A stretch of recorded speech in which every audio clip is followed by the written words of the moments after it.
Welcome to CRE Fast 5 and today's discussion on real estate location fundamentals. I'm Carly Iacono. Much of the value of a net lease property lies in the tenant and quality of the underlying lease. However, even if you're purchasing a long-term single net lease property with an investment-grade tenant, it is still real property and location matters. Today we are going to quickly go through location fundamentals you should consider.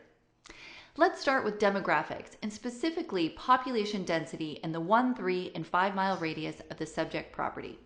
Typically, we like to see a minimum of 50,000 people in 5 miles. The higher this number is, the better in most cases. Now, some tenants like discount stores will target areas with thinner population demographics, but this is really more the exception than the rule for national tenants. Next, understand the market vacancy rate and trajectory. Is space at a premium and in demand for this market, or are there a high number of retail vacancies? I would also dig into the existing vacancies in the area a little more to determine if it's really a result of poorly positioned or outdated assets, or is it a question of overall retail demand. Then move on to market rent. How does the rent per square foot on the subject property compare to market? Note that single-tenant properties typically have rents that are higher than inline tenants, so don't panic if your freestanding McDonald's is paying $45 a square foot and you see an inline deli paying $20. These are not comps. Review the data carefully.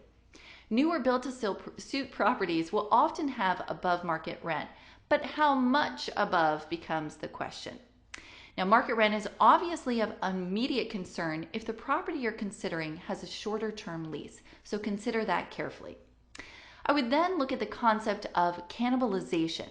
How many stores does your tenant have in the immediate area? How close is the nearest store, and are there any new sites under development in the immediate proximity?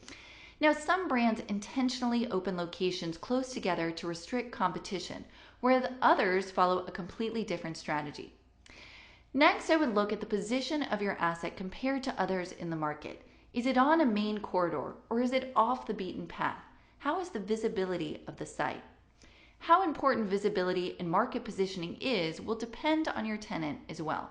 For example, if you're buying a net lease daycare, which is really more of a destination location, visibility from the main thoroughfare will be less important, whereas fast food restaurants benefit, of course, from easy access and clear visibility.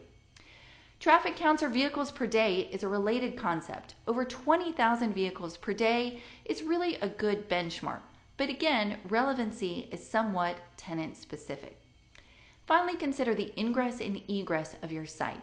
How many points of access are there? Is your property located on a hard corner at a signalized intersection, or is it more difficult to get to? The less restricted the access, the better. The location fundamentals we discussed today are just one piece of the investing puzzle, and very few properties will check all the boxes. However, understanding the strength of your underlying real estate gives you an idea how in demand your specific property may be should you be faced with releasing it down the line.